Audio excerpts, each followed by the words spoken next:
Nous sommes en 2027 et toutes les rumeurs sont vraies.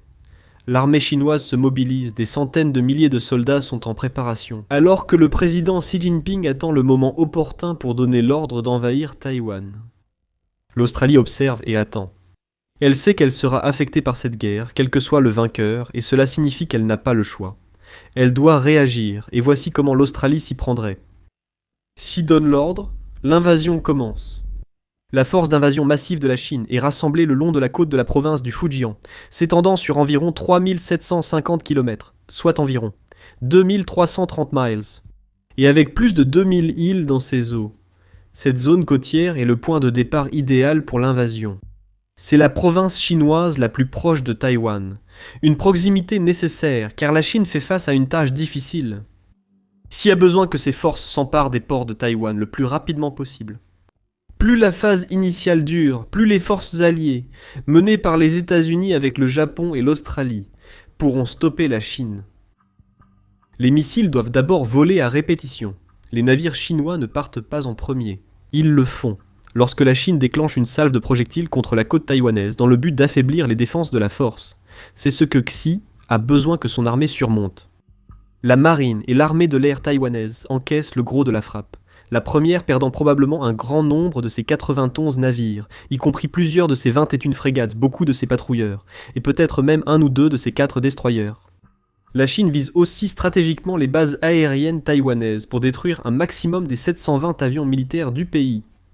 Les 258 avions de chasse taïwanais seront les principales cibles ici. Plus ils en détruisent, plus le ciel devient ouvert aux chasseurs et avions d'attaque chinois. Taïwan est choqué. Elle a été blessée, mais qui sait que le vrai travail commence maintenant. Après l'assaut de missiles chinois, les États-Unis et le Japon activent leurs forces dans l'Indo-Pacifique. Des bombardiers décollent de bases japonaises et attaquent le Fujian avec des missiles de croisière et des bombes. Des navires américains et japonais sont déployés. L'objectif ici est de ralentir la Chine. Les navires mettront du temps à atteindre le détroit de Taïwan, où ils pourraient vraiment peser face aux forces chinoises. Mais si la flotte chinoise peut être ralentie au point que l'armée du pays ne puisse pas prendre Taïwan en quelques jours, alors Taïwan a une chance. Et c'est ici que l'Australie entre en jeu. L'Australie ne possède pas une marine de classe mondiale ni capable de rivaliser avec la Chine. Comme le souligne Global Firepower, la marine chinoise possède 796 navires, de plus que les 45 que l'Australie peut engager dans le combat. La Chine a aussi des porte-avions, 10 fois plus de sous-marins, et beaucoup plus de destroyers et frégates. Cependant, l'Australie est loin d'être sans défense, même si elle ne prendra pas la tête du combat contre la Chine. Elle jouera un rôle clé pour défendre Taïwan et laisser aux États-Unis et au Japon le temps de déployer leurs forces navales et aériennes. Les navires australiens pourraient ensuite participer au combat. Restez avec nous pour savoir comment. Dès les débuts de l'invasion chinoise de Taïwan, le soutien est crucial. La marine australienne se mobilise et l'Australie coopère étroitement avec les forces américaines sur son sol. Le Centre d'études stratégiques et internationales, ou CSIS, a même décrit ce rôle pour l'Australie dans son scénario de jeu de guerre de janvier 2023 pour cet événement précis, selon le CSIS. En raison de ses liens étroits avec les États-Unis et de la présence de forces américaines, l'Australie permettrait l'accès, le stationnement et le survol en temps de paix. Les forces australiennes participeraient au combat en mer de Chine méridionale, mais seraient indisponibles à cause des opérations autour de Taïwan. C'est un résumé précis de ce qui suit, du moins au début de l'invasion chinoise. À Darwin, qui se trouve dans le territoire du nord de l'Australie, il y a un départ massif de soldats américains qui sont tous déployés en direction de Taïwan. Certains navires australiens quittent la ville. Malheureusement, la puissance navale australienne serait supérieure si la Chine avait retardé son invasion de Taïwan de quelques années. Quelques points positifs subsistent. L'Australie peut déployer des drones Ghost Shark. Le premier de ces drones a été préparé pour les essais d'acceptation en mer en novembre 2025, avant une livraison prévue en janvier 2026. Pour l'Australie, tout s'est bien passé lors des tests dans ce scénario. Les fabricants des requins fantômes et d'Aril ont pu augmenter la production en 2026 pour livrer quelques drones à l'Australie. La production n'est pas terminée. Darryl comptait livrer les requins fantômes sur 5 ans dès fin 2025. L'Australie en a déjà quelques-uns, ce qui reste préférable à rien. Malheureusement, les autres ressources n'étaient tout simplement pas prêtes à temps. Dans l'accord AUKUS entre l'Australie, les États-Unis et le Royaume-Uni, l'Australie prévoyait d'acheter 3 sous-marins Virginia américains en 2032, avec option pour 2 supplémentaires. L'accord n'est pas finalisé lorsque la Chine envahit Taïwan, et la construction du sous-marin nucléaire AUKUS pour les marines australiennes et britanniques ne l'est pas non plus. La construction de ce sous-marin n'était pas prévue avant l'arrivée des Virginia en Australie, et accélérer la production ne les rendra pas opérationnels avant des années. Quelles que soient les semaines après l'invasion de Taïwan par la Chine, l'Australie doit s'adapter à ses moyens, qui pourraient suffire. De retour à Darwin, quelques navires ont été déployés, et les troupes américaines partent vers Taïwan. Ce n'est pas une grande force américaine. La plupart sont des marines de la première Air Force expéditionnaire, stationnés dans le cadre de la force de rotation à Darwin. Ils seront probablement impliqués dans des opérations sur le sol taïwanais plus tard, bien qu'il soit possible que les États-Unis les utilisent pour causer des problèmes dans la province du Fujian. Les membres de la Royal Australian Air Force, ou RAAF, stationnés à la base RAAF de Darwin, pourraient également être mis en alerte. Cette base est le QG du 452e escadron de la RAAF et d'éléments de la force de rotation des Marines, mais les avions australiens n'auront qu'un rôle mineur dans la réponse à Taïwan. Pine Gap sera plus important. Nichée au cœur de l'Australie centrale, cette base secrète se trouve sur un terrain fortement gardé, presque enfouie dans une vallée isolée, à l'abri des regards indiscrets. On sait peu de choses sur cette installation de défense conjointe. À part cela, elle a été créée par la CIA en 1966 à la suite d'un accord entre l'Australie et les États-Unis. Les deux nations exercent toujours un contrôle conjoint sur un site que le Guardian a qualifié de site de renseignement le plus précieux de l'Amérique en dehors du sol américain.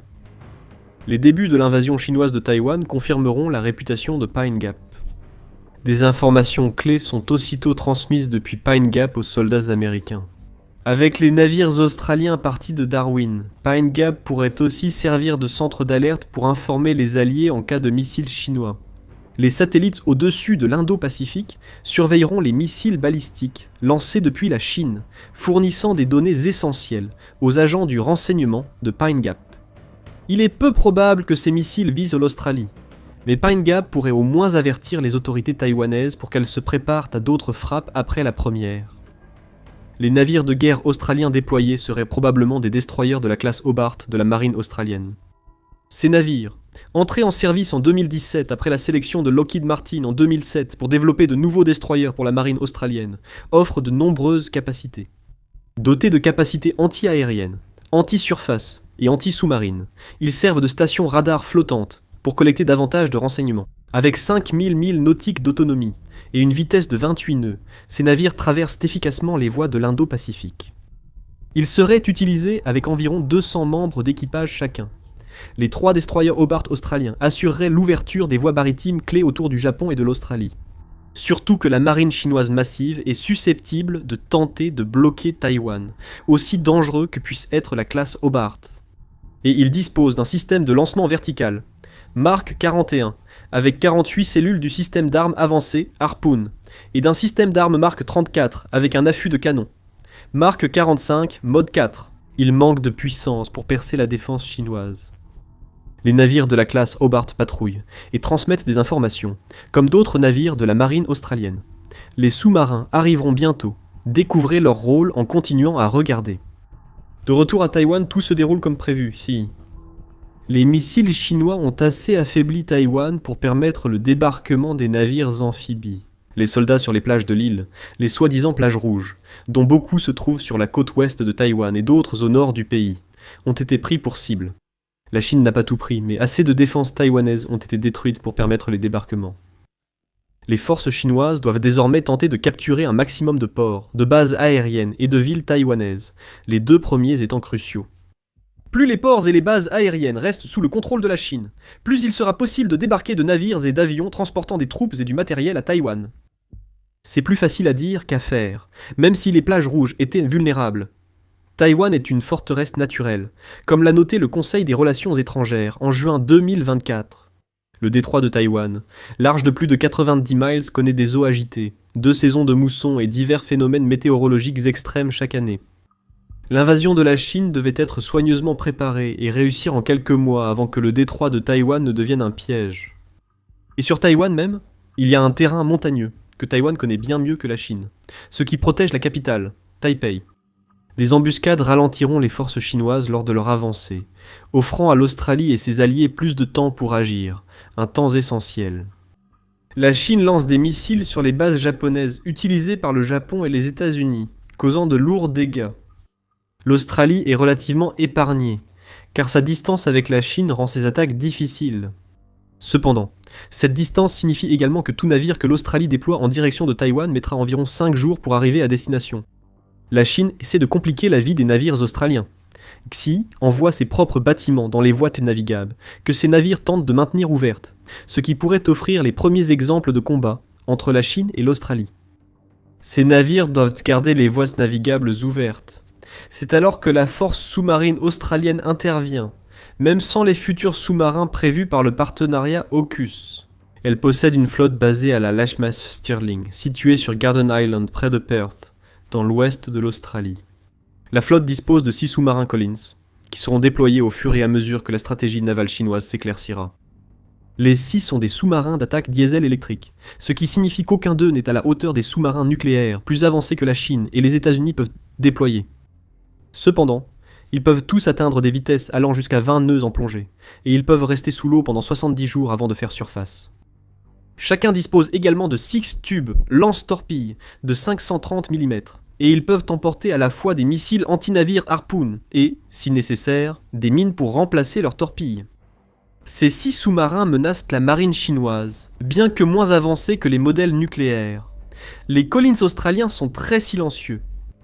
Ils seraient probablement déployés dans l'archipel indonésien et en mer de Chine méridionale pour traquer navires et sous-marins chinois. L'Australie pourrait garder certains sous-marins et quelques frégates pour défendre ses accès sous-marins face à la Chine.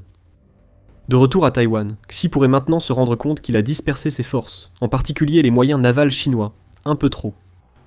La tête de pont a au moins été établie, bien que l'endroit le plus probable soit dans le sud de Taïwan.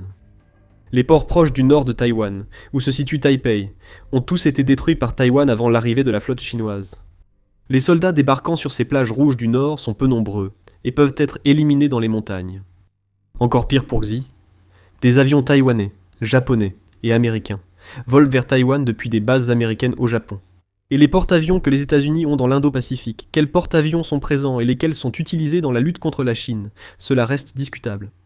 En juillet 2025, les États-Unis avaient 4 porte-avions dans l'Indo-Pacifique, en réaction à la démonstration navale de la Chine, qui avait envoyé 2 porte-avions dans le Pacifique. Les États-Unis avaient peut-être des infos sur une attaque prévue par Xi, ce qui expliquerait la présence de plusieurs porte-avions américains près de Taïwan. Après quelques semaines d'invasion, la Chine est désormais en course contre Taï. Progressivement, les navires occidentaux affaiblissent le blocus naval chinois autour de Taïwan. L'établissement d'une tête de pont chinoise au sud de Taïwan oblige les soldats à parcourir de longues distances vers les infrastructures clés. Pendant ce temps, les forces taïwanaises descendent les affronter, souvent dans les forêts et montagnes. La Chine doit maintenant débarquer rapidement un maximum d'infanterie et d'équipement, car les forces navales alliées attaqueront bientôt la tête de pont chinoise. La guerre de Taïwan devient de plus en plus un conflit mondial. Pendant ce temps, les Philippines pourraient s'impliquer. Le chef d'état-major des forces armées du pays, Roméo Bronner, l'a d'ailleurs déclaré en avril 2025, qualifiant cette implication d'inévitable. En cas d'invasion de Taïwan par la Chine, l'implication des navires philippins permettra à l'Australie de concentrer davantage sa marine sur l'attaque des navires chinois près du détroit de Taïwan. À présent, l'Australie a commencé à déployer davantage de ses avions. La flotte du pays, composée de 13 avions de patrouille maritime P-8 à Poséidon, est de nouveau en vol et scrute les mers. L'objectif est d'apporter du soutien. Décollant de la base IAAF d'Édimbourg, située à environ 24 km au nord de la ville d'Adélaïde, dans le sud de l'Australie. Ces avions sont polyvalents et efficaces. Ses principaux rôles sont la lutte anti-sous-marine et contre les navires de surface, surtout lors de l'invasion de Taïwan par la Chine. Cependant, l'avion peut également servir pour les missions de recherche et de sauvetage, en plus de fournir du renseignement maritime. Cela aide la marine australienne et ses alliés, alors que l'assaut contre la marine chinoise continue. Aidés par les drones MQ-4C, Triton les avions, Poséidon fournissent une connaissance de la situation. L'Australie pourrait aussi utiliser sa flotte d'avions C-130 et C-17 pour transporter matériel et troupes alliées. Cette capacité logistique sera cruciale après la levée du blocus naval chinois par les États-Unis et le Japon. Grâce aux attaques de missiles depuis le Japon et aux frappes aériennes constantes des porte-avions américains, l'Australie continue de fournir des renseignements et son soutien. Le reste des alliés inflige les dégâts réels. Et c'est ici que l'invasion chinoise commence à échouer. Ces missiles anti-navires s'épuisent après avoir utilisé ses stocks d'environ 400 projectiles DF-26, ainsi que beaucoup de ses autres armes anti-navires. La Chine commence à manquer d'options pour attaquer la flotte alliée à Taïwan. L'infanterie chinoise est bloquée dans des combats sur un terrain difficile que Taïwan exploite habilement pour défendre des positions clés. L'Australie poursuit ses actions habituelles depuis le début de l'invasion. Les missions de ses navires et avions sont facilitées par la diminution de la marine chinoise. Sidui commençait à envoyer des navires qui opéraient normalement dans les voies navigables, en dehors de Taïwan vers le détroit de Taïwan pour renforcer le blocus naval. Ce n'est pas suffisant. La flotte de surface australienne se rend aussi dans le détroit de Taïwan, où elle contribue à détruire la flotte amphibie chinoise.